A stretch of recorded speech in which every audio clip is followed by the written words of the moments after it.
Ça, c'est Salomon qui commence son gouvernement. Il commence au début de la prise de possession du pouvoir du trône royal. Dieu vient apparaître à lui et lui pose cette question: que veux-tu que je fasse pour toi? On sait la réponse de Salomon. L'abbé Jacques a expliqué ça hier. Seigneur, donne-moi la sagesse de pouvoir gouverner ton peuple. Et ce que je voulais dire ici, au chapitre 3, l'abbé Jacques l'a souligné, au verset 10, la parole de Dieu dit: cette demande de Salomon plut au Seigneur. La façon de demander de Salomon a plu à Dieu. Sa demande a plu à Dieu. Regardons un autre texte pour vérifier ce que la parole de Dieu nous montre comme secret dans le texte. Nous allons aller dans le Nouveau Testament. Nous allons prendre l'évangile de Matthieu d'abord, et puis après nous irons à l'évangile de Matthieu. On va prendre le chapitre 20, versets 20 à 23. Alors, 20 à 23, voilà ce qui est dit. Alors, la femme de Zébédée s'approcha de Jésus avec ses 2 fils. Elle s'inclina devant lui pour lui demander une faveur.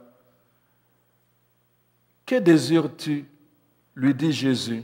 Elle répondit: « Promets-moi que mes 2 fils que voici siègent l'un à ta droite et l'autre à ta gauche quand tu seras roi. » Regardez maintenant la réponse de Jésus.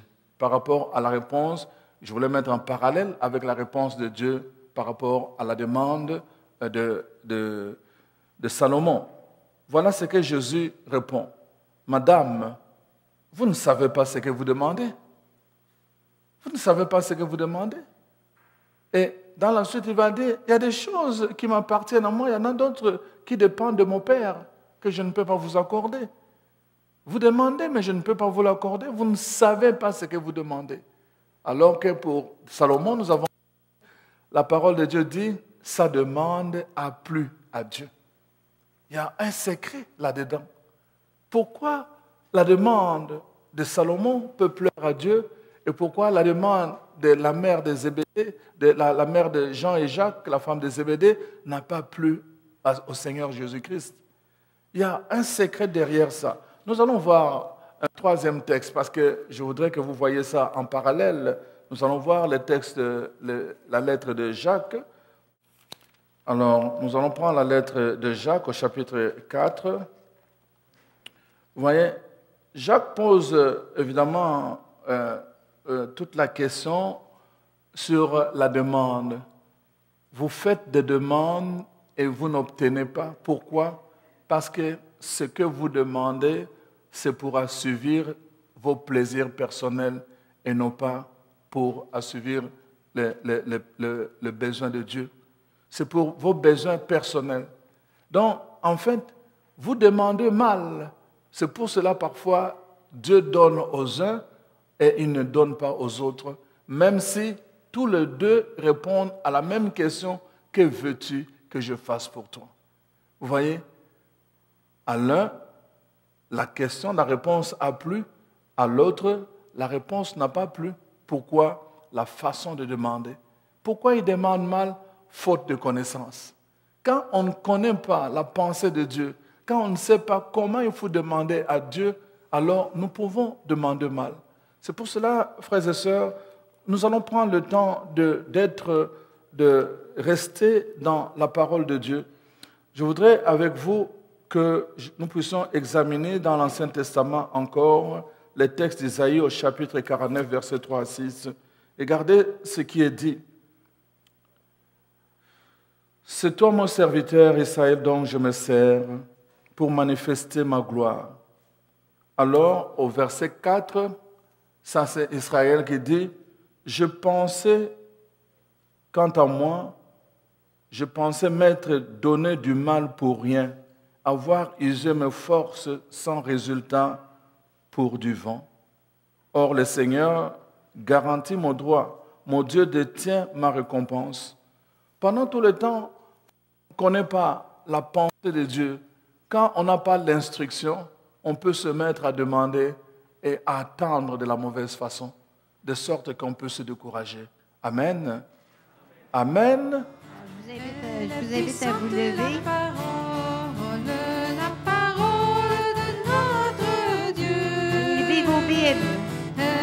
puissante la parole, un seul mot guérit le boiteux. Parole de vie, un seul mot suffit, la force d'en haut nous envahit. Parole de vie, un seul mot suffit, sur nous vient l'Esprit de Dieu. Elle est puissante, elle est lumière, elle est sagesse, la parole de Dieu. Elle est puissante la parole de notre Dieu. Elle est puissante la parole, un seul mot guérit le boiteux. Parole de vie, un seul mot suffit, la force d'en haut nous envahit. Parole de vie, un seul mot suffit, sur nous vient l'Esprit de Dieu. Alors, nous sommes en train d'examiner l'importance de l'instruction. Que veux-tu que je fasse pour toi? J'ai répondu, Seigneur, instruis-moi.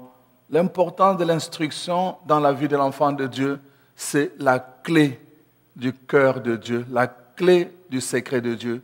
Dans Marc 4, versets 10 à 11, ça c'est Jésus qui dit aux apôtres, il leur dit, à vous, il a été révélé le secret du royaume, mais pas à tout le monde. De sorte que eux, là, tout le monde, donc, ils peuvent regarder sans voir, ils peuvent entendre sans écouter. Vous, vous avez le secret. Quand tout le monde regarde sans voir, vous vous voyez. C'est pour cela qu'on dit de Moïse, parce qu'il avait le secret, il était instruit par Dieu lui-même, il pouvait voir comme s'il voyait l'invisible. On dit cela de Moïse, parce qu'il avait le secret, il avait l'instruction de Dieu, il marchait dans l'assurance comme s'il voyait l'invisible. C'est ça que Dieu voudrait, que nous puissions être tellement instruits que nous puissions prier avec assurance, marcher avec assurance, vivre avec assurance dans cette vie d'ici-bas. Voilà ce que dit la parole de Dieu dans 1 Corinthiens 3, versets 1 à 3.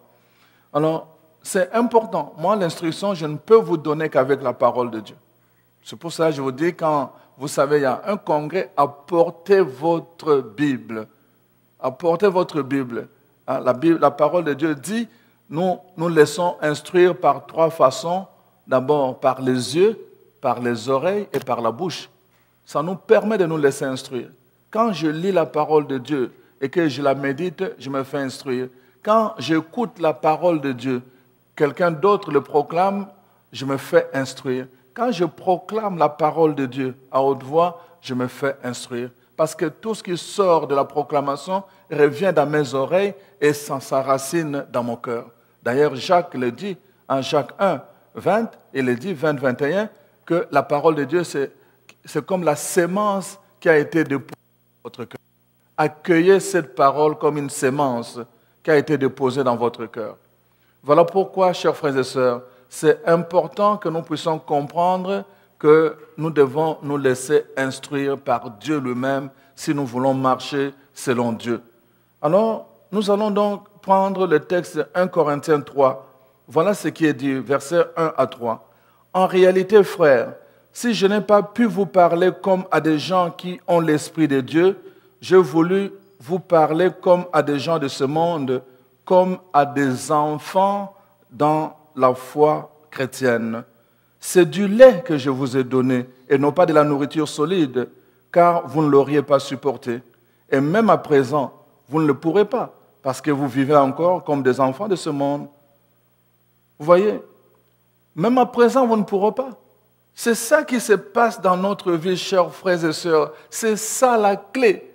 Nous demandons beaucoup de choses, mais si nous demeurons comme des enfants spirituels, Dieu a des choses qu'il ne peut pas nous donner tant que nous restons au niveau des enfants. Il nous faut croître, il nous faut grandir. Et qu'est-ce qui peut nous grandir? C'est la parole, c'est la connaissance. Ce livre, c'est le plan. Ce livre, c'est le plan d'instruction qui est là pour vos bénédictions, votre prospérité, votre salut. C'est là qu'il faut chercher. C'est là qu'il faut chercher. Quand vous avez appris à chercher dans ce livre, alors vous passez à la troisième étape, l'endurance. Vous commencez maintenant à frapper, même là où tout le monde n'ose pas. Les gens ont peur d'aller là-bas. Vous dites, moi, je suis un enfant de roi, je vais aller frapper. La porte doit s'ouvrir. Je vais frapper jusqu'à ce que la porte va s'ouvrir. Qu'est-ce que Jacob a dit? Je ne te lâcherai pas jusqu'à ce que ma bénédiction va se manifester. Endurance, troisième niveau. Ce n'est pas n'importe qui le fait. Le bébé spirituel là qui demande, je vous ai dit, il demande quand Dieu ne donne pas à la façon dont il attend, qu'est-ce qui arrive? Il dit, je commence à douter de l'existence de Dieu, bébé spirituel. Vous voyez, quand on passe à la maturité, à l'âge adulte, on commence à apprendre à chercher. Éphésiens 1:3 nous dit ceci. Dieu nous a bénis de toute bénédiction spirituelle depuis le commencement du monde. Si Dieu nous a bénis de toute bénédiction spirituelle, pourquoi je vais me mettre comme un mendiant? Seigneur, bénis-moi. C'est un mendiant. On nous dit, Dieu nous a bénis. Je n'ai pas besoin d'aller demander encore à Dieu, bénis-moi. Ce que je vais faire, c'est chercher où est ma bénédiction. Où est ma bénédiction? C'est ça que je vais chercher. Deuxième étape, les chrétiens adultes font cela. Quand on est tout le temps en train de demander, ça signifie qu'on est encore au niveau des bébés spirituels. Demander, demander. Non, passez à chercher. Quand vous avez commencé à chercher, et quand vous avez trouvé, passez à l'autre étape, l'endurance. Il enverra sur vous l'esprit.